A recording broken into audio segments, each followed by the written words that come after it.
comme ça. C'est mieux quand même. Ok. Erev Tov, bonsoir à tous et à toutes. C'est avec un grand plaisir. On se retrouve pour le cours du Kuzari. On a parlé la semaine dernière du philosophe. C'était la vision du philosophe, la rencontre entre le roi du Kuzar et les philosophes. Et cette semaine, on va passer, il me semble, à la rencontre avec les Notrim, avec les chrétiens. Voilà, Erev Tov à vous tous. Pour bien comprendre les chrétiens, pour bien comprendre la position du chrétien et surtout la position du Kuzari vis-à-vis du chrétien, nous avons besoin de voir la conclusion du Kuzari avec notre philosophe en question. Donc, je récapitule rapidement ce que nous avons vu la semaine dernière avec le philosophe. Nous avons vu que notre philosophe nie la possibilité d'une volonté chez Dieu, pour la simple et unique raison qu'il est impossible que la volonté qui relie le manque à la plénitude existe chez un Dieu qui est toute la plénitude lui-même. Donc automatiquement, on ne peut pas parler de notion de volonté. Maintenant, ce qu'il nous faut comprendre, c'est donc de là on découle aussi que donc puisque Dieu ne veut pas, il ne veut rien. Ça ne veut pas dire qu'il veut quelque chose qui s'appelle rien, mais il ne veut absolument rien.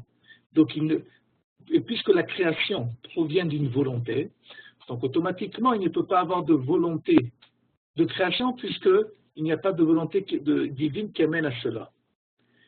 Mais si par hasard il y a des avis philosophiques qui parlent, oui, de création au niveau du facteur divin, on ne parle pas d'une création voulue, mais d'une création qui provient d'une émanation. Ce qui veut dire que c'est comme l'ombre. Même façon que l'ombre provient du réfléchissement d'un objet ou d'un être, sans que cet être ait une volonté à propos de cette ombre en question. De la même façon, la conséquence, qui n'est pas voulue, mais c'est une conséquence dans la chaîne des conséquences, de cause à effet. À Dieu, c'est la création d'un monde, mais sans que Dieu ait voulu ce monde, à tel point que si on était à la place du philosophe, on pourrait même exprimer cela par une expression biblique qui est que le monde a été créé à l'image de Dieu. Et l'image, en hébreu, ça se dit tselem. Tsel, c'est l'ombre. Donc on pourrait dire que même la Bible, même la Torah nous enseigne cela, que le monde est l'ombre du Créateur. Sans que la Torah ait voulu dire, encore une fois c'est notre philosophe, que nous parlons d'une volonté de création. Après cela, nous avons vu que la définition de la définition chez notre philosophe est la rencontre entre deux axes, l'intersection de deux axes. On a dit ce qu'on appelle au niveau de la généalogie, ce qu'on appelle en hébreu le yichus, c'est-à-dire quelles sont mes origines, et géographiquement parlant, mon environnement, dans quel environnement je vis. Plus ces données qui sont, je le répète, généalogiques et on va dire familiales et environnement se rencontrent, plus on arrive à une solution optimale. Et donc, pour notre philosophe en question, les gens, les êtres, à qui manqueront une partie de ces données, qui soit, en deux mots, qu'il y aura un manque au niveau de l'environnement. Ça veut dire, par exemple, que je suis né dans un pays du tiers-monde, ou même si je suis quelqu'un qui a une très bonne lignée, mais il peut y avoir exactement le contraire, que je suis quelqu'un qui provient d'une très bonne lignée, mais j'habite dans un pays qui n'est pas le pays adéquat à cela. Automatiquement, je ne pourrai pas arriver à la plénitude optimale. Parce qu'encore une fois, nous sommes un résultat de la rencontre entre ces deux données en question. Et donc, d'après notre philosophe en question, puisque notre philosophe, le philosophe, est celui qui a en lui, en sa possession, des données optimales, Donc il est dans l'environnement le meilleur. Et il a la lignée intellectuelle la plus adéquate. Donc automatiquement, c'est l'être qui arrive à la possibilité, je dis, ça veut dire que ça va dépendre d'un développement personnel, mais en tout cas la possibilité, le potentiel qui existe chez cette personne sera optimal. Ce qui n'existera pas pour celui qui manque une de ces données, que je répète, qui est ou l'environnement ou la lignée familiale. Et donc, quand on va arriver à cette plénitude, qui, encore une fois, je rappelle, la rencontre entre l'environnement et la lignée familiale, on va arriver à ce que la réflexion ou les sujets de réflexion vont se transformer en tant que concepts, et les concepts vont continuer malgré la disparition de ce monsieur qui est le philosophe.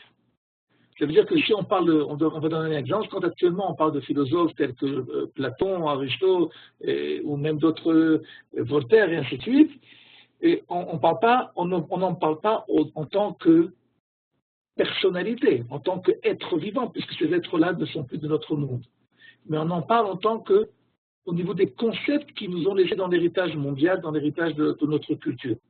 Et cet héritage, d'après notre philosophe, c'est un héritage éternel qui provient d'une plénitude qui est la réflexion par elle-même, qui est le concept par lui-même. Et donc, automatiquement, ce concept continue à se développer, à grandir, malgré la disparition corporelle, on va dire l'ustensile, le moyen par lequel ces concepts se sont dévoilés dans notre réalité. D'après le philosophe, le monsieur philosophe, c'est pas lui le philosophe. Le philosophe, c'est la philosophie elle-même. C'est vraiment quoi, cette philosophie, elle a eu besoin à un certain temps de se développer par un moyen. Quel va être le moyen?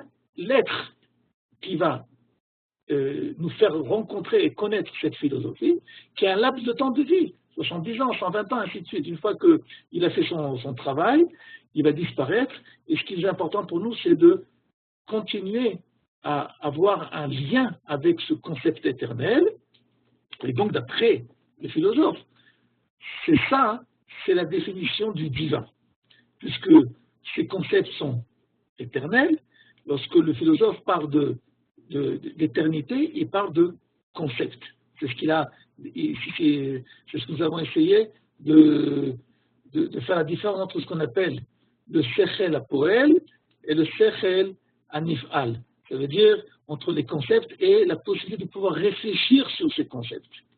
Ok? C'est ce que nous avons étudié ici la semaine dernière. Avant que je conclue, est-ce qu'il y a des questions sur ce que nous avons, sur ce que je n'ai fait que résumer ce que nous avons vu la semaine dernière. Est-ce qu'il y a des questions? Donc maintenant, si vous vous rappelez, je vous avais donné des devoirs pour ce soir, et je vous avais demandé de vérifier, de réfléchir comment vous aimeriez réagir au discours de notre philosophe. Alors avant qu'on apprenne la réaction de notre roi Khuzar, je serais content d'entendre vos réactions, s'il y en a qui se sont posé la question. Comme je vous rappelle, l'essentiel du but dans l'étude du Kuzari, c'est de se mettre à la place de ce roi en question, qui est chacun d'entre nous à vérité, et de voir quelles sont nos réactions. Et quand au fur et à mesure qu'on étudie le livre, si on voit que nos réactions sont les mêmes que celles qui sont imprimées dans le livre, ça veut dire qu'on est dans le bon cursus, dans la bonne réaction, on comprend bien le livre. Si on va réagir de façon différente, il va falloir se poser la question comment se fait-il qu'on ait réagi de telle façon? Est-ce que la différence provient d'une incompréhension? Est-ce que la différence provient d'une différence au niveau des époques, puisque le Kuzari a été écrit il y a 1000 ans en arrière? Et ou est-ce que cette différence provient il y a un problème au niveau de mes bases d'identité qui me permettent de réagir de façon différente que le Kuzari? Est-ce qu'il y a quelqu'un qui s'est posé la question comment il aurait réagi à notre monsieur philosophe? Moi, j'ai pensé à quoi répondre au philosophe avec Lucia. J'aimerais bien, mais est-ce que c'est possible de te voir ou c'est impossible? Non, la caméra marche pas. Elle ne marche pas. Donc tu es comme, tu es quelqu'un, tu es très très divine, ça veut dire on t'entend, on ne te voit pas. Voilà. Ok. D'accord, j'écoute ta réaction. Voilà. Alors, le philosophe, il dit, moi j'aurais répondu comme ça au philosophe. Toi, tu dis que c'est pas possible que ce soit un Dieu qui crée le monde, parce que s'il a créé le monde, c'est qu'il a un manque. Or, Dieu n'a pas de manque, donc il n'a pas créé le monde. Ce qu'on avait dit. Okay. Donc moi, j'aurais répondu au philosophe. Donc toi, tu dis que Dieu n'a pas de manque. Ça veut dire qu'en gros, Dieu, il n'a pas quelque chose. Donc s'il n'a pas quelque chose, c'est pas Dieu, parce que Dieu, il a tout. Donc, ok. Voilà. Très bonne réponse. Ouais. Ce qui veut dire, la réponse que tu as donnée a été donnée par le Rav Kook. Donc, comment on s'en sort avec notre philosophe? Exactement parce que tu viens de dire maintenant. C'est-à-dire que... Mais... Ah, tu peux continuer avec ça. Excuse-moi, je t'interromps. Non, vas-y, vas-y, Eden. Vas-y, Eden. La parole est à toi. Moi, ma question, c'est pas vraiment une question, je me dis, elle est trop facile cette réponse. C'est-à-dire que je pense que les philosophes qui ont grave réfléchi, ils se sont dit cette réponse. Alors que c'est pas possible qu'ils ont été aussi bêtes pour qu'on n'ait pas pensé à cette réponse. Ils ont des grosses discussions, les philosophes, donc ça c'est sûr qu'ils ont dû se le dire. Donc il doit y avoir une réponse à ça. D'accord. Alors, tu as posé une des questions qui est très importante. D'abord, je vais expliquer ce que tu as dit au premier niveau, et après je vais répéter ta question, et de ta chaîne, je vais essayer d'y répondre. Alors, ta réplique au philosophe a été la chose suivante.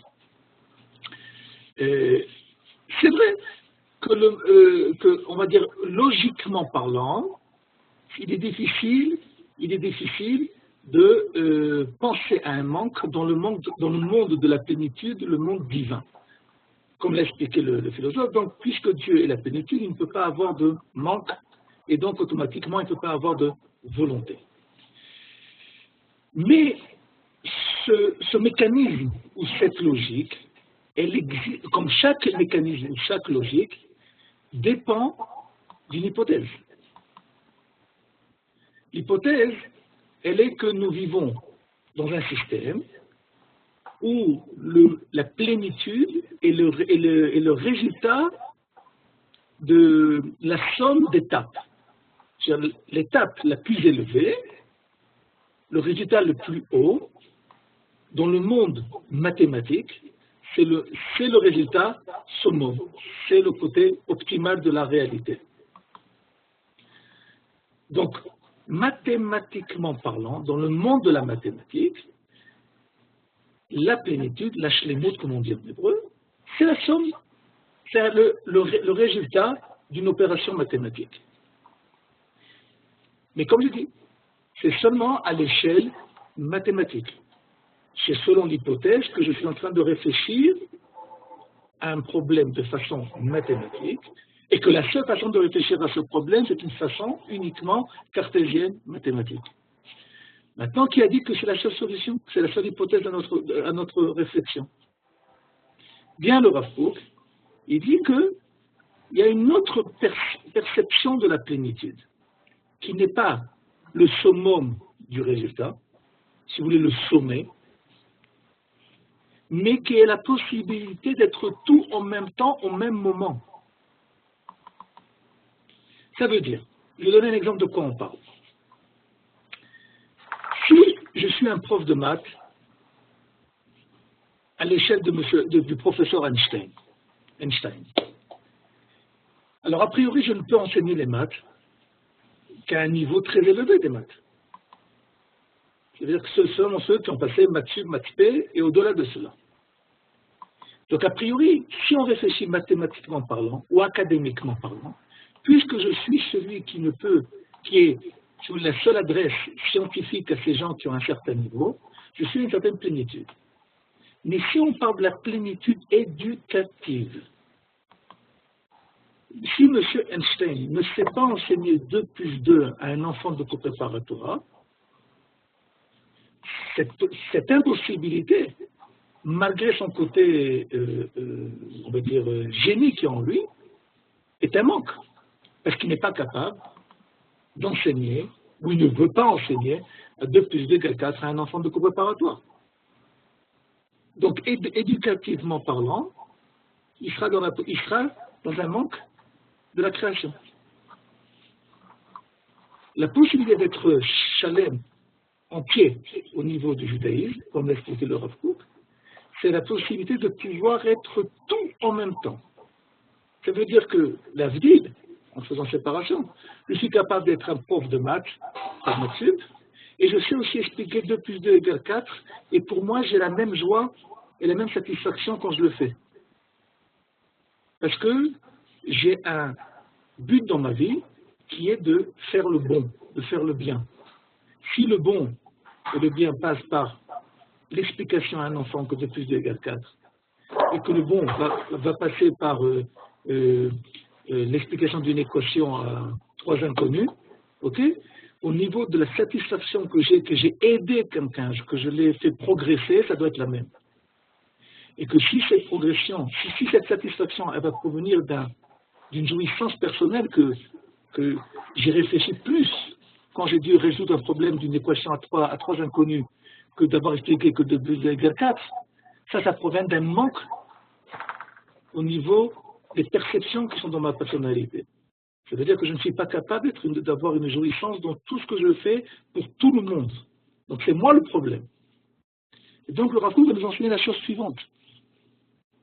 Qu'à propos de Dieu, notre Chachamim nous a enseigné une phrase qui dit la chose suivante. Be'anvantanuto sham ata roe gadluto.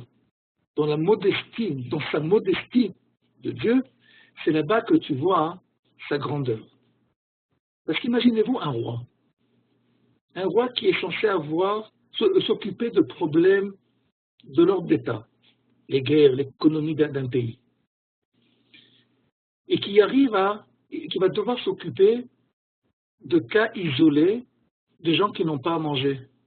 Ou par exemple, quand on connaît notre histoire de Shlomo Ameler, que les 2 femmes se sont disputées au niveau à savoir à qui était l'enfant restant, mais mesdames, il y a des juges pour cela.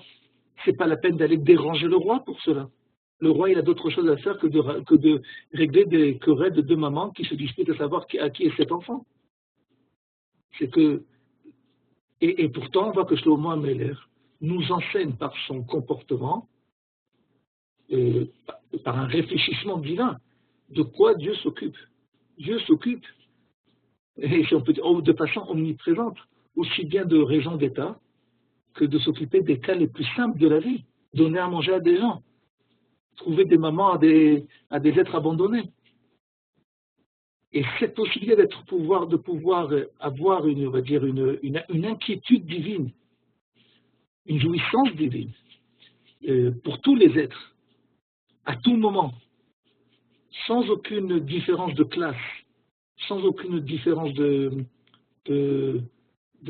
sujet académique ou intellectuel, ça c'est la possibilité de pouvoir, c'est la définition, si on peut dire, ou l'approche à la définition plutôt, l'approche à la définition de qu'est-ce que c'est que la plénitude de la shlémut divine. Et de dire que quand on réfléchit mathématiquement au fonctionnement de la volonté, qui est, comme on l'a expliqué la semaine dernière, un pont, un lien entre un manque et ce qui ne va plus être le manque, ça c'est uniquement dans le monde humain où la volonté vient nous faire progresser à quelque chose. Mais la volonté, dans sa valeur absolue, n'est pas uniquement un moyen de progresser. Quand la volonté, elle s'adapte à l'homme, elle le fait progresser. Mais lorsque la volonté est mise en action par Dieu, elle ne vient pas le faire progresser, puisque Kadosh Baruch Hu, c'est le progrès. Mais elle vient tout simplement nous permettre à nous de sentir ce que Dieu veut nous faire progresser. Donc, la réponse que l'on donne à notre philosophe n'est pas une réponse, on va dire, de compétition intellectuelle. Ouais, tu m'as dit ça, je te réponds mieux que ça. Non, tu as raison de dire ça, Eden, que c'est clair qu'ils ont réfléchi à la question, et peut-être mieux que nous. Au niveau des Jeux olympiques de l'intellectuel, c'est fort possible que les philosophes, ils gagnent à chaque fois la médaille d'or. La question, c'est de savoir, et ça c'est un combat, on va dire un débat, pas un combat, un débat très, très vieux entre le judaïsme et le monde de la philosophie, à savoir, est-ce que lorsque nous parlons de Dieu, lorsque nous réfléchissons, toutes les questions de théologie, ok? Lorsque il y a des questions qui nous interpellent, auxquelles nous cherchons des réponses, est-ce que nous pouvons réfléchir sur ces questions uniquement par le biais de définitions humaines, qui font partie de la dimension cartésienne humaine? Parce que je donne un autre exemple. Quand on dit qu'Akadosh Baruch Hu, le Kuzari va nous enseigner cela, lorsqu'on va dire qu'Akadosh Baruch Hu nous parle, lorsque Akadosh Baruch Hu entend, ou Akadosh Baruch Hu voit la souffrance, donc en deux mots lui-même il souffre. Alors quand on parle de ça, hein, on peut avoir comme image problématique, on va dire même un peu idolâtre, un vieux monsieur qui souffre dans son coin de la souffrance de la nouvelle génération. Mais ce n'est pas ça la souffrance divine. On n'a pas d'autre moyen que de parler d'une souffrance dont on ne connaît même pas la dimension. On n'a pas d'autre moyen que d'en parler par des termes qui nous permettent à nous de nous exprimer de ce que nous recevons, de ce qu'on ressent.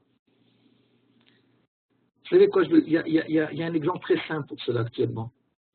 Lorsqu'on est tous actuellement, vous tous maintenant, ce soir, on est assis devant notre ordinateur. Lorsque notre ordinateur prend le temps, ça lui prend le temps d'effectuer une certaine opération. Parce qu'il a un bug ou je ne sais pas quoi exactement, il prend plus le temps que l'habitude. On va dire de notre ordinateur, je ne sais pas si on dit ça en français, mais on débrouille le biais. On dit au niveau d'ordinateur, il prend le temps de réfléchir, laisse le temps de penser. Mais un ordinateur, ni ça réfléchit, ni ça pense. C'est vraiment qu'est-ce qu'on a fait? On a pris une fonction que chez nous, l'homme, nous prend le bout du temps, qui s'appelle la pensée, qui nous amène à un résultat. Et lorsqu'on voit un appareil qui n'a aucun rapport avec la pensée, avec le savoir, quand on voit qu'il prend du temps pour arriver plus ou moins à ce que l'homme a besoin d'y arriver, donc on a calqué ce mot qui s'appelle penser, alors que la définition ne commence même pas pour notre ordinateur. C'est vraiment quoi? On n'a pas d'autre mot. On devrait dire, il est en train d'ordiner, si on pouvait dire des choses pareilles. Ok? Et donc maintenant, apprenez dans le sens inverse au niveau de Dieu. Lorsqu'on parle que Dieu parle, Dieu entend, Dieu souffre, Dieu s'exprime. Vous savez que dans les films américains, chaque fois qu'on fait parler Dieu, c'est assez surprenant, mais tout le monde est d'accord que la parole divine est plus ou moins, et correspond plus ou moins à un commandant d'armée à voix grave. Une instance comme ça. Et le Kuzari il dit, mais d'où on sait si Dieu c'est pas un noir. Comment? Je dis c'est souvent un noir aussi qui joue Dieu dans les films. Ah, ok, vraiment, il dit le Kuzari, mais d'où on sait s'il a la voix grave, s'il a la voix fine? Le Kuzari dit, d'où on sait qu'il a une voix, Bichlal? Alors il dit le cousin, mais pourtant nos prophètes nous disent qu'ils entendent un Dieu parler. Non. Il dit simplement que lorsque Dieu communique avec toi et que tu reçois cette communication, tu ne trouves pas d'autre mot d'exprimer la communication que par le parler. Mais ça ne veut pas dire que cette communication est uniquement parler. Donc ce qu'il faut comprendre, c'est que nous sommes, selon notre programme informatique, le programme humain, nous sommes limités dans l'expression de nos sentiments. Et puisque nous sommes limités par l'expression de nos sentiments, automatiquement nous serons aussi limités dans l'expression de notre réflexion. Et donc automatiquement, ce qui va se passer, c'est lorsque nous allons essayer de réfléchir sur des problèmes, sur des questions, pas des problèmes, sur des questions, sur des concepts divins, automatiquement on va y réfléchir selon une hypothèse. Et cette hypothèse a été fixée selon une réflexion cartésienne humaine. Maintenant, ce que j'essaie de dire, c'est que c'est pas qu'on est incapable de réfléchir, au contraire, mais dans une des particularités de la réflexion, c'est d'être modeste. Ce qui veut dire que je dois savoir que parfois je peux utiliser les mêmes mots, les mêmes expressions, les mêmes définitions, sans que pour cela je parle de la même chose. Comme dans notre cas, lorsque notre philosophe parle de la plénitude, et qu'il va essayer avec le même mot, il va utiliser le même mot qui s'appelle la shlemut. Il va essayer de parler de la shlemut divine. Il va faire un amalgame de parler de cette plénitude divine. Malheureusement, parce qu'il n'a pas d'autre moyen, selon la définition cartésienne de la shlemut. Mais de dire très bien, comme tu l'as dit très bien, Eden, de dire que Dieu n'est pas de manque, c'est le plus grand manque qu'on peut lui donner. Mais simplement, le manque, quand il existe chez l'homme, nous rend manquants. Mais le manque, quand il existe chez Dieu, ne le rend pas pour cela manquant. C'est ça la différence. C'est que la Kadosh Baruch Hu a la possibilité d'être tout en même temps, sans pour cela subir l'influence et la conséquence de ces états en question, puisque c'est lui-même qui crée ces états en question. Je m'excuse d'avoir été un peu long, mais est-ce que vous avez compris? Ou est-ce qu'il y a des questions? Et dès qu'elle est disparue? Non, je suis là. Est-ce que c'est clair ou il faut encore un peu plus, ou vous avez besoin que j'étoffe un peu plus cela? Natacha. Et donc, d'après ce que vous dites, et si j'ai bien compris, on pourrait penser que Dieu, en fait, c'est l'ensemble de la création, c'est-à-dire les animaux, l'homme Israël, l'humain. Non. Akadosh Baruch Hu, ce n'est pas un ensemble. Parce qu'encore une fois, quand vous parlez d'ensemble, vous parlez d'une suite arithmétique dont la conclusion, le résultat, c'est l'ensemble de toutes les particules. Mais là, on parle de quelque chose qui est avant même la position de chaque individu, de chaque particularité. On parle ici d'une notion de source. On parle d'une notion de base de naissance à tout. Vous savez qu'un des noms de Dieu, c'est ce qu'on appelle Shem Havaya. C'est le fameux nom qu'on dit qu'on n'a pas le droit de prononcer. Et quand on traduit Shem Havaya, qu'est-ce que ça veut dire Shem Havaya? Shem Havaya, c'est le nom par lequel Dieu donne création, existence à tout. Havaya, c'est existence. Ok? Ça veut dire, Dieu n'est pas Dieu parce qu'il a réussi à tout faire exister. Le résultat ne crée pas ou ne donne pas l'impact divin à Dieu. Pas du tout. Dieu, il est à la source de toute existence, même de celles qui n'ont pas encore apparu, ou même celles qui n'apparaîtront jamais. Parce qu'il y a des existences qui font des réalités, des existences qui font partie qui sont un acte divin, mais qui ne sont pas l'échelle de notre monde. Mais elles existent quand même. Donc, et tout cela ne s'approche en rien de qu'est-ce que c'est Dieu, ou qui est Dieu. Simplement, vous et moi, dans notre enquête de détective privé juif de retrouver le bon Dieu sur Terre, le seul moyen que nous avons, c'est par les traces, le petit poussé, que Dieu nous laisse dans la réalité. Mais la marque d'une chaussure, ce n'est pas la chaussure.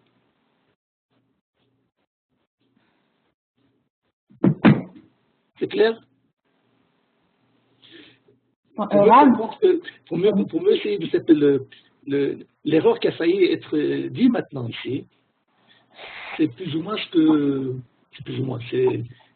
c'est le résultat, la conclusion de M. Spinoza. M. Spinoza a dit, tout simplement, ce que j'arrive, les traces de Dieu, c'est Dieu. Comment on appelle les traces de Dieu en hébreu? Teva, la nature. En hébreu, Teva, ça veut dire une marque, une empreinte. C'est les empreintes, les empreintes. Maintenant, c'est quoi d'après M. Spinoza? La nature, c'est les empreintes divines, de la présence divine. Donc, c'est quoi Dieu? D'après lui, dans l'échelle terrestre, la seule possibilité que j'ai de savoir qu'est-ce que Dieu, c'est ces empreintes. M. Spinoza n'a pas compris qu'il y a quelque chose qui est beaucoup plus grand que les empreintes. C'est celui qui a fait l'empreinte. Donc, il faut faire attention à ne pas faire un amalgame entre nature et Dieu. De dire que la nature, c'est Dieu, c'est Spinoza. De dire que la nature, c'est aussi Dieu, c'est ce qu'on appelle la foi juive, la émouna du Hamishol. C'est aussi, ça fait partie. Mais ce n'est pas uniquement, ce n'est pas la seule dimension, le seul système dans lequel l'existence divine s'affirme. C'est une d'entre elles. Avant de continuer, des questions? Rav, J'écoute. ouais, j'ai une question et il y a aussi Edna qui a une question mais elle n'arrive pas à parler. Elle m'envoie un message. Qui c'est qui a? Moi j'ai une question et il y a aussi une autre fille, Edna, qui n'arrive pas à poser la question. Eh bien, alors comment je fais si elle ne peut pas poser la question? Non mais moi je l'ai sa question. Il n'y a aucun problème. Alors, si tu peux la poser, il n'y a aucun problème. Ok. Alors, Pose une question par une question, à moins que les deux aient un rapport entre les deux. non, ça n'a aucun rapport. Alors moi, ma question c'est, si j'ai bien compris, vous avez dit que les philosophes, eux, ils parlent comme des humains, ça veut dire qu'ils ne prennent pas en compte qu'ils sont limités et qu'ils ne peuvent pas comprendre Dieu. Et nous, on a compris qu'on ne peut pas comprendre Dieu, donc ce qu'ils disent, c'est de base, c'est faux. Est-ce que vous avez dit ça déjà? J'ai dit aussi ça, je n'ai pas dit uniquement ça, j'ai dit aussi ça. Donc ma question c'est, si on dit Dieu on peut pas le comprendre, alors dans ce cas pourquoi on étudie le Kuzari, pourquoi on étudie je ne pense pas que j'ai dit que Dieu on ne peut pas le comprendre. J'ai dit que Dieu on peut, j'ai dit, alors si je l'ai dit, je me répare tout de suite, Dieu on ne peut pas le vivre. Ouais, ok. Donc, l'handicap que nous avons n'est pas que nous sommes plus bêtes que Dieu est plus intelligent que nous. La différence entre Dieu et moi, ce n'est pas une différence intellectuelle, c'est une différence d'être. Mon être n'est pas celui de Dieu. Donc je ne peux pas le comprendre. Donc, je ne peux pas le comprendre, je ne peux pas réfléchir comme lui, je ne peux pas vivre comme lui, je ne peux pas sentir comme lui, et ainsi de suite. Et c'est pour ça que les philosophes, eux, ils se trompent, parce qu'ils essayent de réfléchir logiquement. Et donc c'est pour ça qu'ils ne comprendront jamais. D'accord. Alors voilà, donc pourquoi nous, on essaie de réfléchir, on commence à parler comment Hachem, il agit dans ce monde, toutes ces questions-là. Pourquoi? Très bonne question. Et c'est un sujet qu'on va devoir réfléchir sérieusement dans un des prochains cours, de façon beaucoup plus explicite. Mais, puisque tu as déjà posé la question, on va faire un petit, comment on appelle, un flash publicitaire sur le cours qui aura dans deux ou trois cours. On va expliquer la chose suivante. Que si nous vivions notre échelle prophétique, nous n'aurions pas besoin de se poser toutes les questions et donc de chercher toutes les réponses de façon intellectuelle, comme je le fais. J'explique de quoi on parle. Un enfant qui est persuadé que ses parents, c'est ses parents, il ne fait pas de recherche sur l'identité de ses parents. Un enfant qui a été adopté, et donc qui va être en doute quant à l'identité de ses parents, ne pourra pas avoir une perception par la persuasion naturelle de qu'est-ce que c'est que ses parents. Il va devoir faire une enquête, une étude, une recherche de détective, de construire un puzzle comme ça, qui va l'amener, oui ou non, à affirmer cette persuasion que jusqu'à maintenant était dans le domaine du doute. Et quand quelqu'un est persuadé de ce qu'il a fait, de ce qu'il est, que ses parents, et c'est que lui, il ne fait pas de recherche. Un autre exemple que je vous ai apporté. Les gens qui ont vécu la Shoah n'ont pas besoin d'aller au musée. Pourquoi? Parce qu'ils l'ont vécu. Parce que c'est un vécu qui est tellement... Vous et moi, pourquoi on a besoin d'aller voir ce qui se passe dans ces différents endroits, dans ces différents musées? Parce que tout simplement, on a du mal à croire qu'une telle atrocité a pu être réalisée et par des hommes. Et donc on a des moyens de musées qui vont nous créer un système de recherche, et cette recherche va nous faire rencontrer la réalité de Dieu. Donc toute notre étude du monde de la Torah, et pas uniquement du Kuzari, toute l'étude provient d'une recherche d'identité. Ouais, j'ai une question par rapport à ce qu'elle a dit Hélène. Ok, merci beaucoup. Ce que je vous demande aussi, c'est que si je ne réponds pas aux questions, de ne pas me faire des cadeaux. Donc, ça m'aide à moi aussi à préciser les pensées. Donc, si je n'ai pas répondu, il faut me le dire. Rav, ça m'amène une autre question, ce que vous dites. Bakasha. C'est pas parce que l'enfant est persuadé que ses parents sont ses parents que ce sont vraiment ses parents. Ce que je vous demande, c'est d'avoir un petit peu de patience. C'est pour ça que je vous ai dit que je faisais un flash publicitaire sur un des cours qu'il va avoir. On va devoir élucider cette question. À mon avis, j'espère, dans 2 ou 3 cours. Je ne peux pas affirmer cela selon le rythme des cours. Mais on va devoir, ça va être l'exemple qu'on va utiliser pour savoir est-ce que oui ou non. Exactement. Et ce qui est clair, à notre niveau de notre étude aujourd'hui, c'est qu'une recherche commence par un doute. Parce que le doute existe.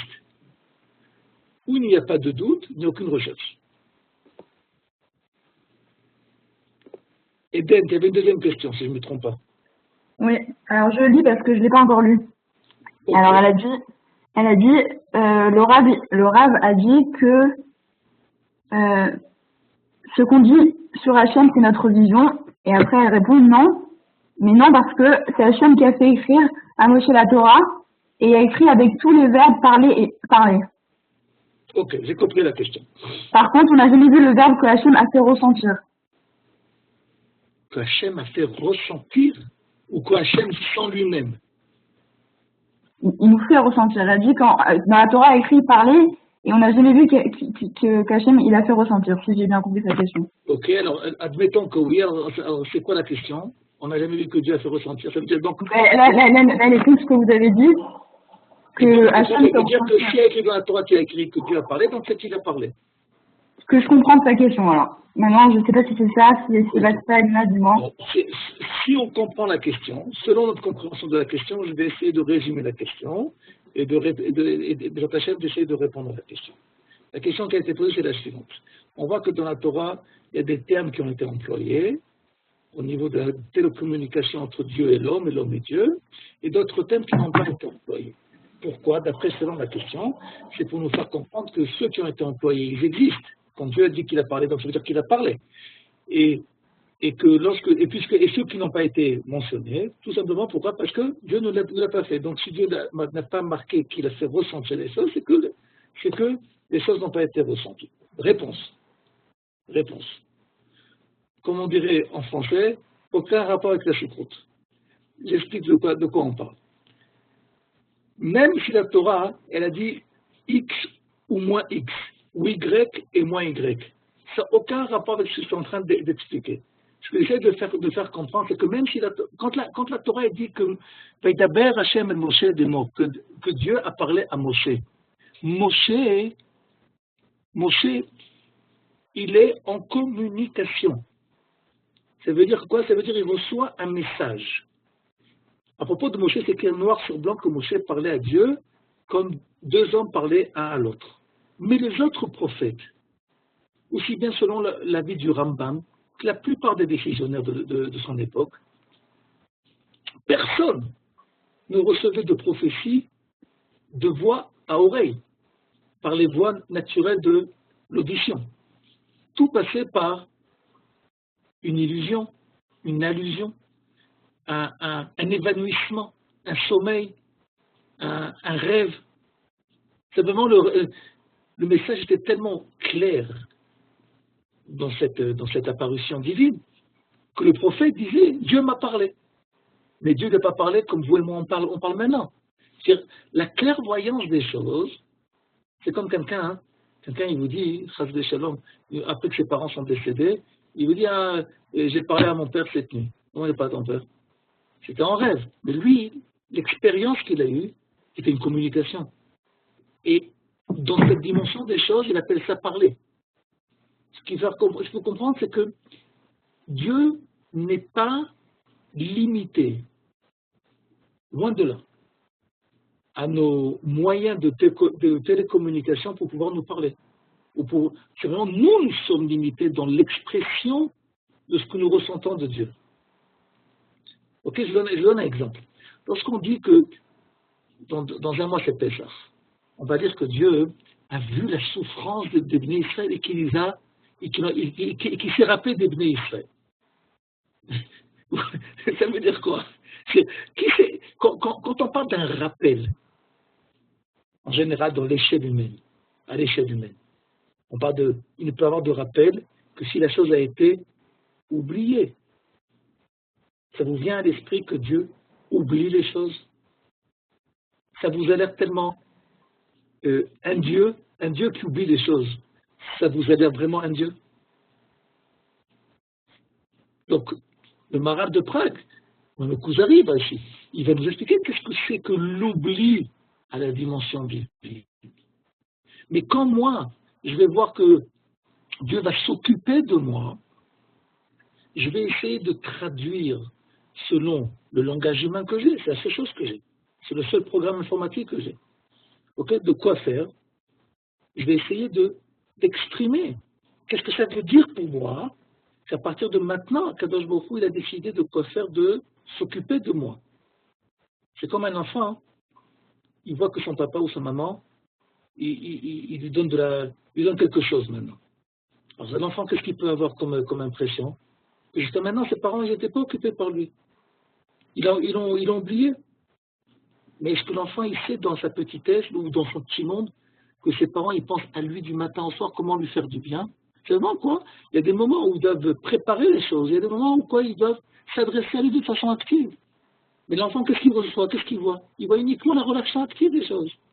Et donc, qu'est-ce qu'il va dire? Ah, mes parents, ça fait 2 heures qu'ils m'ont oublié.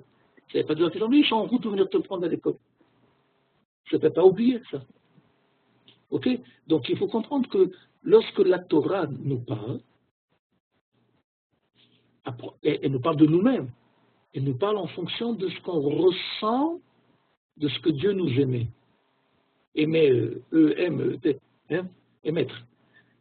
Mais elle ne nous parle pas on va dire, du phénomène absolu de la part de Dieu. C'est pas possible d'exprimer ça? Impossible. Regarde, Baruch Hashem, actuellement, nous avons un appareil qui nous permet de bien comprendre cela. Comment marche un ordinateur? Bien que je suis loin d'être informaticien, la seule chose que je sais d'ordinateur au niveau de comment ça marche entre 0, 1, 0, 1, 0, 1, 0, 1, 0, 1. La seule chose qu'il sait, est-ce que tu vaux 0, est-ce que tu vaux 1? C'est la seule chose qu'il sait un ordinateur. Ok, mais pourtant, quand cet ordinateur, il va devoir te servir, ok, il va devoir, on va dire, traduire son 0,1 à l'échelle humaine. Mais toi, ce que tu vois dans l'écran, c'est pas dans l'ordinateur. Ce que tu vois dans l'écran, c'est pas la dimension d'ordinateur. Simplement quoi, il y a quelque chose dans l'ordinateur qui fait que son fonctionnement peut être traduit à l'échelle humaine. C'est plus clair ou c'est moins clair? Eden, si c'est pas clair, dis-moi, parce que ça m'aide à... C'est la question. J'ai compris. Est-ce que Emna t'a compris? Non, écris-moi.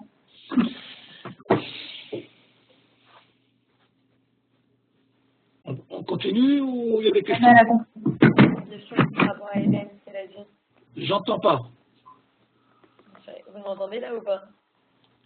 C'est Bithia, d'accord? Ouais, exactement. Je t'écoute, Bithia. Vous m'entendez? Je t'entends. Ouais, en fait, moi j'ai une question par rapport à ce qu'Hélène elle a dit. En fait, elle a dit qu'elle a une réponse que vu qu'il manque, s'il manque de rien, c'est qu'il manque de quelque chose. Enfin, il manque de ce Est-ce que sentiment tu de- peux un peu plus fort, parce que là, j'entends plus. Ok, pas possible? ouais. Si, bah, Bon, je vais augmenter chez moi. Vas-y, j'écoute. Eden, elle a dit que une des réponses, comme vous avez dit, c'est que comme Hachem, il manquerait de quelque chose, c'est le manque de ce sentiment qui fait que y a un manque, quoi, pour créer une volonté. Mais la notion de manque, en fait, la notion de manque, c'est quand on n'a pas tout. Si Hachem, il est tout, c'est un peu contradictoire. C'est-à-dire, je peux en venir au point où, en fait, si on essaye d'expliquer les notions, comme vous avez dit, si on essaye d'expliquer les notions à un philosophe, c'est pas une vraie réponse, parce que le philosophe, pour lui, les notions, c'est comme on les apprend pour nous, et comme ce que vous avez dit, les sentiments pour nous. En fait, est-ce que au final, on peut pas vraiment expliquer, parce que c'est des notions qui sont pas explicables pour la pensée humaine, ou est-ce que, en fait, en gros, on doit répondre au philosophe que pour nous, Dieu, c'est un tout, et c'est une idée qui n'est pas dans la philosophie, en fait, qui n'est pas Quand tu dis c'est pour nous, c'est qui nous? pour nous, les humains. Les humains. Ouais. C'est bien répondu. Nous sommes loin encore de notre rencontre entre notre Kuzari et notre juif. Nous sommes pour l'instant entre un philosophe et un autre homme qui fait partie d'un peuple, les Mongols de l'époque, auquel il y a des Khazars de l'époque, et qui va répliquer de la façon la plus humaine. Et je pense que la réaction que va avoir notre cousin, elle est très très proche de ce que tu viens d'exprimer maintenant. Si vous êtes d'accord, je vous invite à la lire maintenant et essayer de l'expliquer. Je suis à la page, ici, là, tout de suite, voilà, je suis ici. Regardez bien qu'est-ce qu'il y a écrit. Il dit la chose suivante. Je répète, c'est la réplique, notre roi des Khazars, au discours élaboré de notre philosophe. Il dit la chose suivante. Roéani de Barecha, je vois tes propos, Nechochim, très bien construits. Aval, Einam Neotim de Mashani Mevakesh. Mais ils ne correspondent pas à ce que je cherche. Je me permets de traduire une fois le texte et après on le reprendra. Pourquoi ça ne correspond pas à ce que je cherche? Shari Yodeani, parce que je sais. Kinafshi, mon âme, c'est pas tellement le mot que je ne connais pas d'autres mots, mais à ce niveau-là, que mon être, Zaka est propre. Vechol Retsoni, et toute ma volonté, mon intention dans ma vie, c'est mon inquiétude, l'afik Retson Miaeloa, d'attirer, de trouver, d'extraire une volonté divine. Ou Bechol Zot, et malgré tout cela. Halo Igidli, il m'a été dit, qui m'a assis enoratsui, que mon acte n'est pas voulu. Im ki kavanati retsuya. Bien qu'on m'indique dans le même rêve que si mes actes ne sont pas pas voulus, ça n'empêche pas pourquoi que mon intention elle est oui voulue. Conclusion. Ne vous inquiétez pas, on va tout reprendre. De toute façon, je traduis une fois.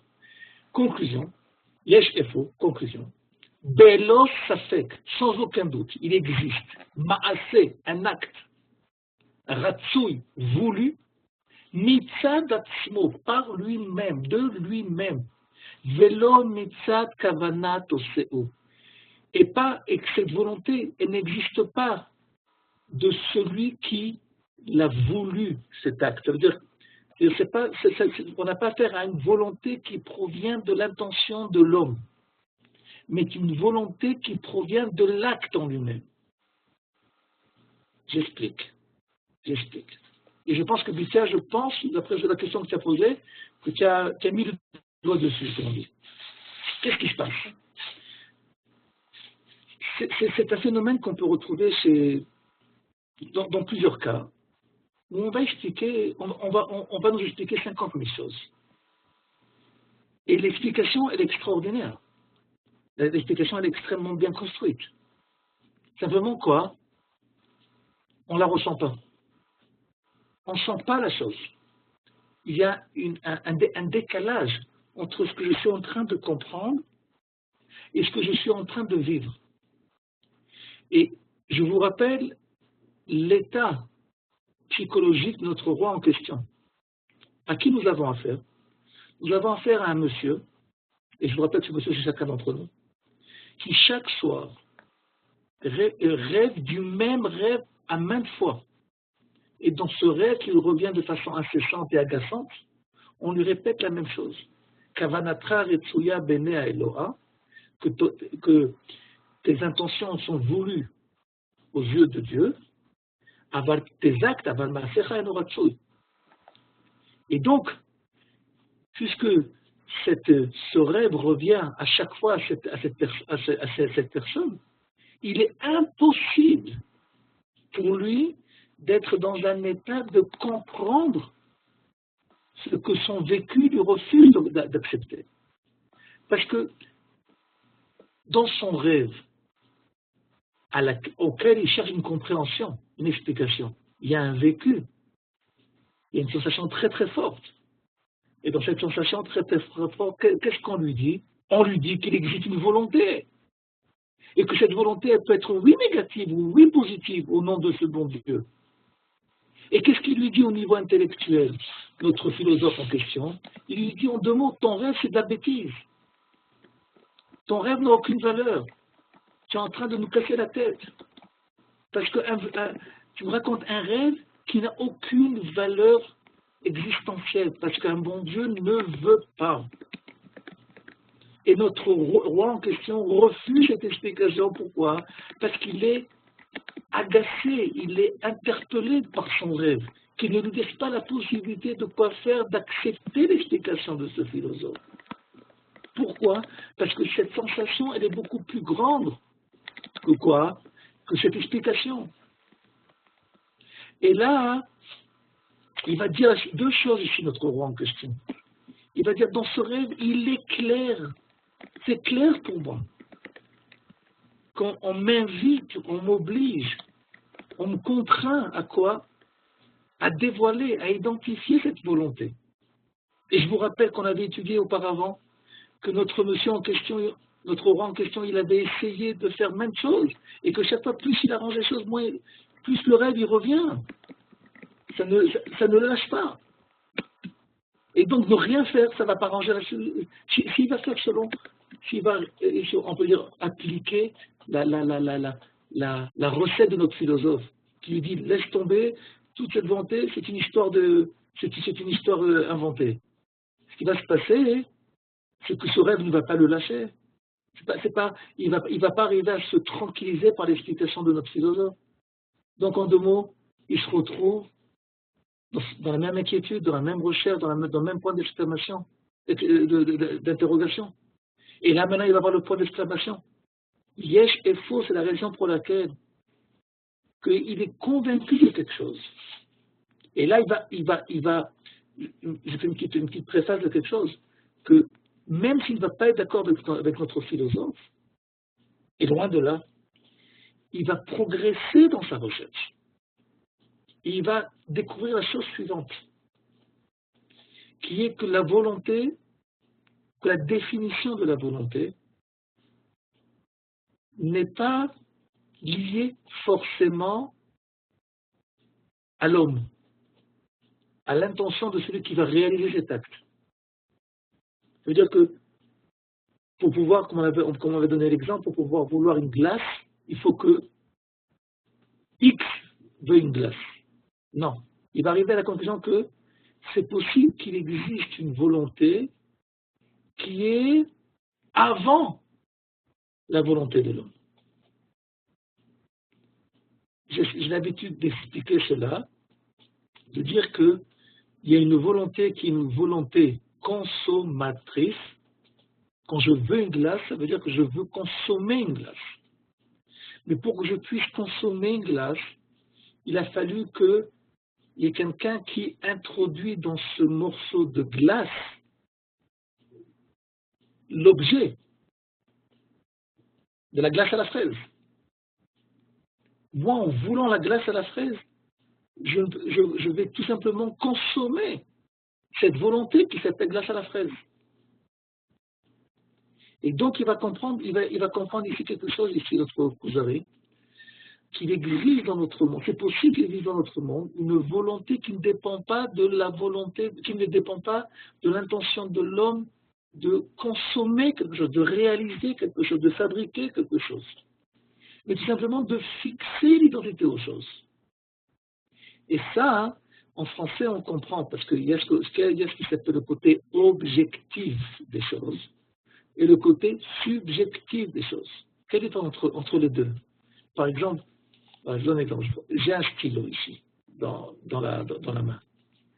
Quand je parle de l'objectivité de l'objet, ça veut dire qu'il y a des gens qui ont pris ce plastique, qui ont pris cette encre, et qui ont fixé de façon objective quelle va être la nature, quelle va être la définition absolue de ce morceau de plastique avec l'encre. Quel est le but ou le rôle objectif de cet objet? D'écrire. Maintenant, moi, je peux choisir d'utiliser ce stylo objectif de façon subjective. Par exemple, je vais me gratter le dos. C'est possible, mais je ne vais pas respecter l'utilisation objective de l'objet. Mais pourtant, c'est clair que je vais vouloir, par exemple, ou je vais voir remuer un café, parce que je n'ai pas de cuillère. Cet acte, c'est un acte réfléchi, voulu. J'ai voulu remuer le café avec un stylo. Mais cette volonté qui est ma volonté personnelle, d'utilisation personnelle, de bénéfice personnel, n'entache en rien à la définition propre de cet objet. Ce n'est pas un mélangeur de café, ce n'est pas une cuillère, c'est un stylo, c'est un feutre. Et donc, ici, notre roi, il va comprendre que dans le monde de la volonté, il y a une séparation entre la volonté de l'homme, qui est une volonté, comme je dis, consommatrice, d'utilisation, et une consommation, et il va avoir une autre volonté, qui est celle de fixer la nature de chaque chose, et qui ne va pas en aucune façon dépendre de l'intention qui existe en chacun. Et donc il a compris que dans son rêve, qu'est-ce qu'on lui disait? On lui disait, tes actes ne sont pas voulus. Et qu'est-ce qu'il croyait? Qu'en augmentant, en améliorant la consommation religieuse de ses actes, il allait arranger la chose. Il s'est rendu compte que quoi? Que plus il arrangeait les choses, plus il utilisait les choses, plus il avait ce rêve qui est revenu. Et donc avec ce monsieur philosophique, après la fameuse démarche qu'on a fait ensemble, il a compris que quoi? J'ai compris maintenant pourquoi. Je comprends maintenant pourquoi. Plus j'essaie d'améliorer mes actes, plus le rêve me revenait. Pourquoi? Pour la simple et unique raison que je me suis uniquement cantonné à la consommation de la volonté, à l'utilisation de la volonté, mais pas la définition de la volonté. Qui me dit que ce que je pense qui me dit que ce que je veux, c'est ce que le bon Dieu veut? Et là, ça va être la véritable question qui va se poser maintenant. Jusqu'à maintenant, il se posait la question, est-ce que ce que je veux, c'est suffisant? Quantitatif, qualitatif. Maintenant, il va devoir se poser la question, est-ce que ce que je veux, c'est vraiment la volonté divine? Et là, on ferme le cercle, la boucle, parce qu'il s'est rendu compte avec notre philosophe que l'homme, quand il commence à réfléchir à des questions divines, à une échelle humaine, il arrive à des impasses. Donc il se pose la question, est-ce que ce que je me suis fixé comme volonté divine, mais selon une réflexion humaine, est véritablement ce que le bon Dieu veut à l'échelle divine? J'ai fini mon discours. que j'ai parlé tout seul? Non, alors, Où on en est? une dernière question. Vous pouvez Bika, une tu question? es avec nous? Ouais. Ouais, je suis là. Donc, Vous m'entendez? je pense, Bika, que tu as plus ou moins ressenti ce que notre Kuzari a voulu répliquer. Ouais, exactement, c'est pour ça. Donc en fait, je veux juste savoir, est-ce qu'en fait, il faut qu'on dise que HM, c'est un concept fixé, quoi. C'est un concept fixé avec l'idée qu'on peut pas vraiment comprendre. C'est-à-dire que c'est pas à l'échelle humaine, comme vous avez bien fini. À l'échelle humaine, c'est des questions qu'on peut pas répondre. On peut pas philosopher sur des idées, des concepts divins. On a eu un grand rabbin de l'époque du Moyen-Âge, Rabbeinu Saadia Gaon, qui a résumé la réponse à ta question en 3 mots. Je vais la dire et je vais la traduire. Lou yeda'ativ haïtiv. Ce qui veut dire, si je le c'est le bon Dieu, si je le connaissais, je le saurais. Ça veut dire que quand vous et moi, bon ça c'est un autre sujet, mais vous allez voir jusqu'où ça va. Lorsque je pense à quelque chose, il y a une séparation entre je pense. Il y a un sujet qui s'appelle je. C'est un sujet, qu'est-ce que c'est quoi c'est comme je? Okay? Mais il y a un sujet qui s'appelle je, qui maintenant pense. Ça veut dire qu'il peut avoir une situation, on a affaire à l'acquisition d'une pensée, à l'acquisition d'une réflexion. Mais si chez Dieu, tout existe, donc il ne peut pas avoir d'acquisition de réflexion. Donc quand on dit que Dieu pense, on ne parle pas d'un système de réflexion qui passe par l'acquisition de quelque chose que Dieu ne savait pas.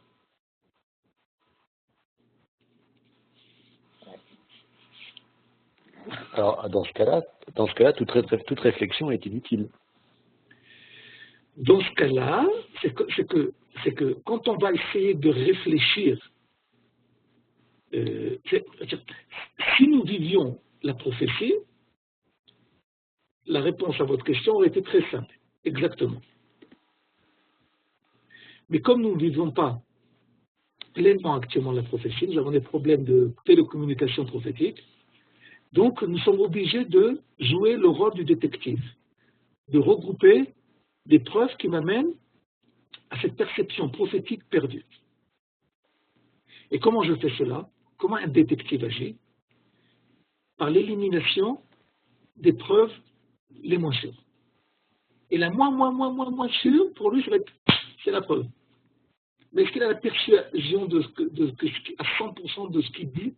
C'est l'ultime vérité. Non, c'est la probable vérité. Bah, en tout cas, c'est sa vérité. C'est sa vérité, non?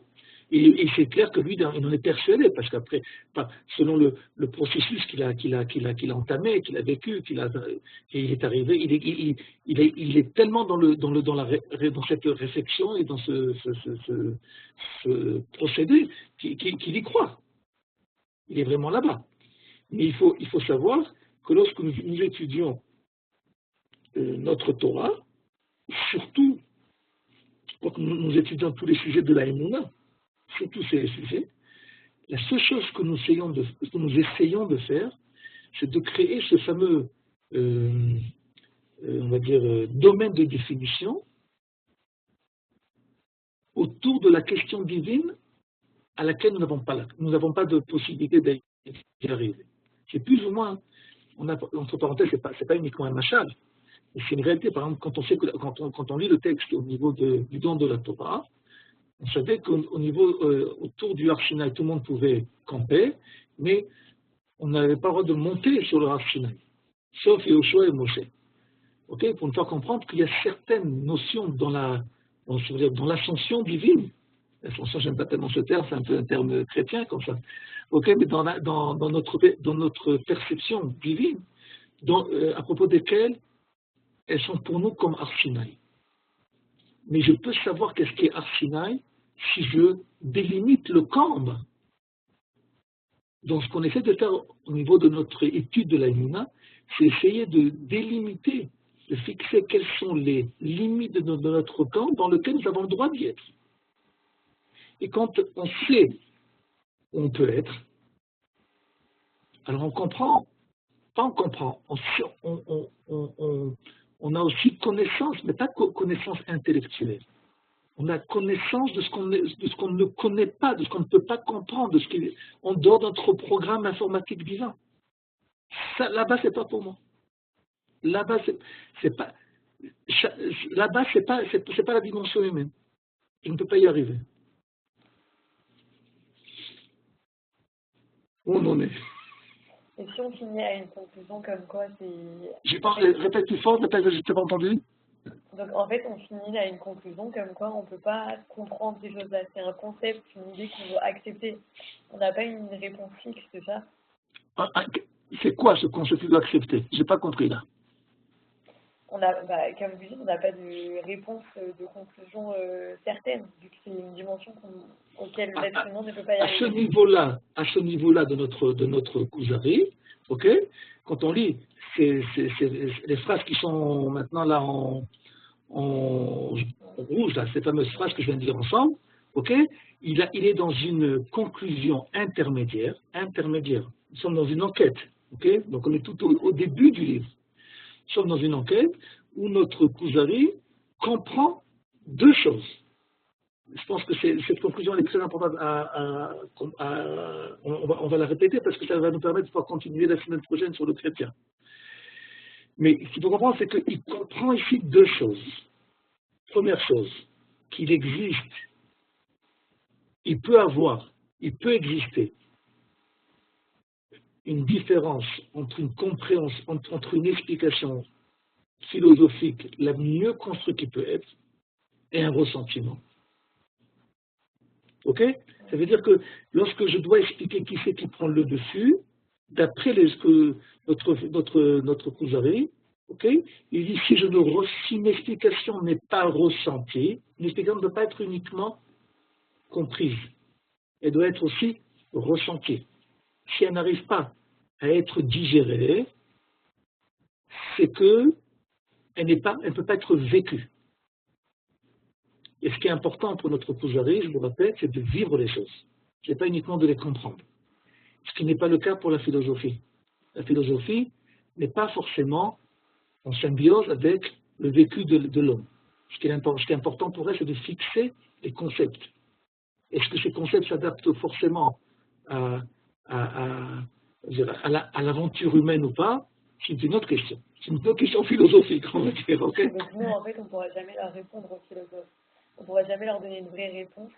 C'est la raison que la réponse que va avoir notre Kuzari au philosophe ne va pas être une réponse philosophique intellectuelle. Au contraire, il va lui faire des louanges sur sa réflexion. Il lui dit Kol hakavod. Mais ça ne marche pas dans la réalité. Parce que moi, mon rêve, c'est la réalité. C'est quelque chose qui ne me lâche pas. C'est quelque chose qui est tout le temps avec moi. C'est quelque chose qui m'interpelle tous les jours, chaque nuit, plusieurs fois. Donc automatiquement, tu ne vis pas dans ma réalité. Tu ne réponds pas, tu ne m'apportes pas réponse à ma réalité. Première chose. Deuxième chose, et on finit avec cela, Johan, c'est là le problème. Deuxième chose, qui est que, deuxième conclusion, c'est notre Kuzari a compris qu'il existe deux sortes de volonté. La volonté que j'ai appelée, c'est pas écrit, c'est moi qui appelle ça une volonté de consommation, d'utilisation, et une volonté de définition des choses.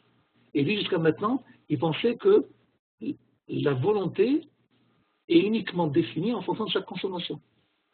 Et maintenant, il comprend que, et donc c'est la raison pour laquelle il a essayé d'améliorer les choses. Maintenant, il comprend que ne peut avoir amélioration, approfondissement, que si je suis sûr du produit. Qui me dit, nous dit notre Kuzari, que ce que je pense, ou qu'est-ce que j'ai fixé au nom d'une volonté divine, selon la religion des Kuzari, c'est la volonté divine, avant que je la commence à consommer. Je pensais finir ça en un quart d'heure avant de passer aux chrétiens. Je suis désolé. C'est le temps d'une question, Johan. Alors, rapidement, parce que une heure de cours, on tient à rester. Et Rav, tout à l'heure, vous avez parlé de la place qui nous est quelque part un peu déterminée.